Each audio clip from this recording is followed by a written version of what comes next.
Fala pessoal, sejam todos bem-vindos. Bora aqui para mais um conteúdo, mais uma notícia, trazendo para vocês as últimas informações diretamente de Brasília. Vamos aqui com comentários do canal Revista Oeste, já deixando os créditos ao canal do Revista Oeste na plataforma do YouTube. Se não é inscrito no canal, se inscreva, deixe seu like e seu comentário, que isso faz uma enorme diferença para a gente aqui dentro da plataforma. O YouTube entende que o conteúdo é relevante e entrega para mais pessoas. E lembre-se também de comentar aí de qual cidade vocês estão nos assistindo, que é para a gente saber de onde está vindo a nossa audiência. Agora, sem mais enrolação, bora para o conteúdo. Ontem, no Supremo, ocorreu a última sessão do tribunal neste semestre. No discurso de encerramento, o presidente Luiz Roberto Barroso rebateu as críticas sobre os gastos e a finalidade das viagens internacionais para participar de seminários jurídicos feitas pelos ministros do STF. Nós somos muito criteriosos nos gastos. Queria deixar claro que ninguém aqui viaja de primeira classe. A única pessoa que tem passagem paga pelo Supremo Tribunal Federal é o presidente. Nenhum ministro viaja com passagem paga ou alguém que esteja representando o presidente. E mesmo assim, geralmente só viaja a convite. São raras as situações em que nós viajamos com despesas de passagem pelo Supremo Tribunal Federal. Somente nas últimas 2 semanas, Luiz Roberto Barroso já falou publicamente ao menos 3 vezes sobre as viagens dos ministros da Suprema Corte. No programa Roda Viva da TV Cultura, em 10 de junho, ele disse que há implicância nas críticas às viagens dos integrantes do STF. Na ocasião, Barroso defendeu ainda os gastos da Corte com a contratação de seguranças para os ministros em viagens fora do Brasil. Silvio, vale lembrar que o julgamento nessa semana foi inclusive antecipado na sessão do plenário para que os ministros pudessem participar do evento em Lisboa, e aí já emendam, porque começa o recesso do judiciário a partir da semana que vem. E mais uma vez, o presidente da Corte, Luiz Roberto Barroso, defendendo aí os gastos e as viagens no exterior dos ministros para participarem aí de palestras. Vale lembrar que Dias Toffoli também tem reclamado da vigilância, vamos dizer assim, da imprensa sobre a farra dos gastos no exterior. O problema aí é o protagonismo deletério, né? A fala do ministro Luiz Fux toca, resvala em tudo isso. Muita gente disse, não, o ministro Luiz Fux está fazendo ali simplesmente um teatro, pode não ser, mas sim, aquilo foi um grito. Eu acredito que, de fato, aquela fala do ministro Luiz Fux tem um significado importante para a Corte no momento em que nunca antes os ministros do Supremo Tribunal Federal quiseram tanto aparecer. Vamos falar a verdade, eles querem aparecer o tempo inteiro, alguns mais do que outros. O ministro Luiz Roberto Barroso não pode ver uma câmera, entre outros ministros, porque tem um grupo ali que o acompanha. O ministro Alexandre de Moraes gosta demais de falar também, principalmente em ambiente controlado, quando ele está fazendo uma espécie de discurso, que é o que ele faz nas sessões, não sessões com presença de advogado do 8 de janeiro, por exemplo, isso ele proíbe. Mas quando ele está ali fazendo uma brincadeira, o Flávio Dino entra na brincadeira, o Barroso sempre comanda a brincadeira, é mais ou menos assim que tem funcionado o Supremo Tribunal Federal. Gilmar Mendes dá entrevistas o tempo inteiro, até ser emparedado, como aconteceu em Lisboa, quando não esperava uma pergunta incômoda. Mas é isso, é um protagonismo ruim para o Supremo Tribunal Federal. Então, se o ministro Luiz Roberto Barroso está falando em nome da maioria da Corte que não, os gastos são controlados, não queremos mais ser questionados sobre os gastos, não gaste. Simplesmente assim, permaneça em Brasília, faça o seu trabalho, cumpra o seu expediente como qualquer pagador de impostos. Aliás, os senhores são funcionários dos pagadores de impostos, os salários, as despesas, as verbas, as mordomias dos ministros, todos são pagas por nós. Então, cumpra o seu expediente como uma corte técnica constitucional. Para de aparecer, para de ir em programa de televisão, para de ficar participando de evento em Lisboa. Esse cabaré que foi descrito aqui na rodada anterior pelos meus colegas é um cabaré, é uma mistura de interesses. Numa mesma mesa não pode se sentar o magistrado e o interessado. Só faltou o advogado. Ah, não, também estava lá presente. Estavam todos lá. Isso não existe. Isso não existe em nenhuma democracia. Então, se há, de fato, uma queixa e eles não querem ouvir a queixa, então parem de viajar. Parem. O auditório Nereu Ramos, em Brasília, não funciona. O auditório Antônio Carlos Magalhães, o Senado, não funciona. O Petrônio Portela não serve. Isso para falar do Congresso Nacional, que poderia tranquilamente abrigar um evento como esse, para discutir a judicialização da política brasileira em Lisboa. A corte voltou para lá e nós não fomos informados. Outros auditórios que têm capacidade para 1.000 pessoas, muito mais do que as 250, 300 que lotaram auditórios hoje e ontem, em Lisboa, em Brasília, privados, não têm capacidade. Então, parem de viajar, de fazer excursão. Bem ou mal, sim, é gasto, dinheiro. Foram custeadas, foram pagas por empresários. Não, mas quem paga o seu salário, ministro Luiz Roberto Barroso? Mas quem paga o seu salário, ministro Gilmar Mendes? Somos nós. Nós pagamos. Então é do meu bolso, é do nosso bolso que está saindo essa viagem. E aí consta discurso de encerramento aí desse primeiro semestre do Supremo Tribunal Federal, que entra em recesso aí a partir da semana que vem. O ministro Luiz Roberto Barroso falando aí que o Supremo é muito rigoroso com os gastos, mas vale lembrar que no mês passado o Supremo tirou do ar a página de transparência ali, que falava dos gastos com passagens e diárias de servidores e ministros do Supremo, depois de um questionamento aí da imprensa em relação à gastança com as viagens ao exterior. Pois é, o Silvio fez um belo resumo e lembrou do mais importante. Nós, pagadores de impostos, chamados de contribuintes pelo sistema, é que sustentamos eles, que são nossos servidores públicos. Então tem que ter transparência, sim, tem que ter cobrança, e se a imprensa estivesse fazendo o trabalho direito, teria muito mais cobrança. Agora, é interessante avaliar a postura defensiva dos ministros do STF, principalmente do seu presidente Barroso. Por quê? Porque eles transformaram uma corte que deveria ser uma corte constitucional num puxadinho de um partido, em algo politizado, instrumentalizado para defender um partido, e ele mesmo, Barroso, se gabou num convescote de comunistas da UNE: nós derrotamos o bolsonarismo. Então esse é o problema em essência.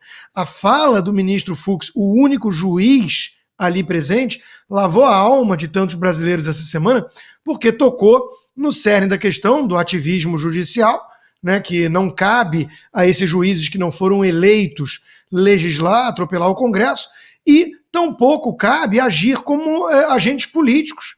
E é o que eles tentam fazer o tempo todo. O Fux explicou isso muito bem, né? Transferem para a arena jurídica aquilo que tinha que ser da arena política, para não arcarem com o ônus, né, da impopularidade, das críticas, dos ataques, lá no lugar devido, que é o Congresso, onde tem os representantes do povo. Então o PSOL é um partideco, né, um partido minúsculo. Como a rede era menor ainda, tinha basicamente uma figura ali, o senador Randolfo Rodrigues, que agora foi de vez lá acabou a farsa, digamos assim, foi lá para o chefe, né? E qual era o papel dele? Basicamente despachante perante os ministros do Supremo. É o tapetão. O STF virou o tapetão da extrema esquerda. Não tem voto, mas quer legislar, quer mandar, porque o Dirceu alertou, né? Ganhar eleição é diferente de tomar o poder, e nós vamos tomar o poder. Dito e feito. Então, eles não querem, os ministros, prestar contas perante a sociedade, mas como agentes políticos que eles se transformaram, eles são políticos, e com político é assim mesmo, né? Se eles fossem discretos, se manifestando nos autos, nas suas decisões técnicas, jurídicas, nada disso aconteceria. Mas eles viraram extensão do PT, agora aguenta o rojão. Uma Claro. observação só, Paulo, quero até que vocês me ajudem aqui. Eu não vejo primeira classe há muito tempo, acabou. Agora é a classe executiva, né, bem confortável, ela reproduz praticamente o que havia na antiga primeira classe. Você vai, a poltrona reclina inteiramente, você vai, é uma cama, Deitado, igual. Né? para você encontrar a primeira classe, você tem que viajar por essas empresas árabes aí, muito ricas, né? Sauditas, Emirates, essas tem. Então é o seguinte, ele não está contente com a executiva, acha pouco. A executiva é cara para burro. Sim. Quem é que paga? A empresa. Isso é ser rigoroso com o gasto? Para de brincadeira, né, ministro? Assim não dá, não. Sem contar que aqui dentro do Brasil, em voos domésticos, eles não usam companhias tradicionais privadas, eles voam nas asas da Força Aérea Brasileira. São aviões da FAB. Então, de novo, nós estamos pagando a viagem deles de Brasília para São Paulo, para o Sul, para o Nordeste, para onde quer que vá. Mas eles não vão como passageiros comuns, como nós somos comuns. E nós pagamos o salário deles. Então, nós pagamos o salário para que eles deem expediente nos gabinetes em Brasília, não em Lisboa. A Ana conta que a seleção brasileira de vôlei viajava na classe econômica, normal. E os atletas todos que representam o Brasil nessas competições, todos viajam na classe econômica, não sei como eles cabem. Sim. Alguns, jogadores de vôlei, são altos, não querem nem saber, não dá para gastar mais. Os ministros já sabem como é que é essa experiência popular de viajar numa classe econômica, não sabem, nunca viram. E tem um conceito aí na fala do Barroso que é a pretensa austeridade, né? Ele diz assim, olha, só o presidente da corte ou alguém em nome do presidente da corte é que tem passagem paga. A questão não é essa. Se está a serviço do Estado e é funcionário do Estado, o Estado tem que pagar a passagem de qualquer um dos ministros. Agora, é do interesse do Estado que ele esteja em Lisboa? Não é. E se vai pago por quem? Por conta própria? Bom, primeiramente precisa saber. Não, paga pelo Instituto do Gilmar Mendes. Mas quem financia o Instituto do Gilmar Mendes? Daí a gente começa a discutir o conflito de interesse. É pago por nós. Né? Esse é o ponto. Eu discordo de que, não, tem que ser por convite para não dar custo ao Estado. Não, se está a serviço do Estado, o Estado que pague. Essa é a função. Agora, está realmente a serviço do Estado? Esse é o ponto. Claro que não. Não tem nenhum interesse do Estado brasileiro em participar do evento do Gilmar Palusa. E precisa ser transparente, né, Piotr? O que a sociedade ganha, então, se está a serviço do Estado? Exatamente. Né? O que traz de benefício, então, de política pública? Essa pretensa austeridade, não, é um negócio esquisito, né? Tem que ser... Não, por favor. Tem que ser igualzinho empresa privada. Se a gente vai representar o Oeste, então o Oeste paga a viagem. Sim, claro. Se eu saio de férias, como saí há pouco, eu pago. Sim. E por que não eu vou pagar essas viagens deles? Nós somos os pagadores. E só para arrematar, ninguém ali, nenhum deles seria convidado para participar desse evento se o anfitrião não fosse o Gilmar Mendes. Eles não seriam convidados. Gente, deixa eu aproveitar aqui que nossa audiência tá boa nessa quinta-feira, dia 27, mais de 81 mil telas aqui nos acompanhando nesse momento, além das rádios e web rádios. Vou aproveitar, pedir o seu like aqui, ó. A Eulise Vieira. É isso aí, pessoal. Como falou o Silvio ali, né? Não quer que fala, não faz. Os ministros ali não param no Brasil, né? Parece que eles não têm nada para resolver aqui dentro. Aqui não tem processos no judiciário para se resolver. Advogados de réus aí do 8 de janeiro implorando para os ministros dar um pouco de atenção pro caso ali dos seus réus, né, para julgar os réus do 8 de janeiro, os advogados ali implorando atenção, cara. E eles vêm ali fazendo piadinha, rindo à toa, né?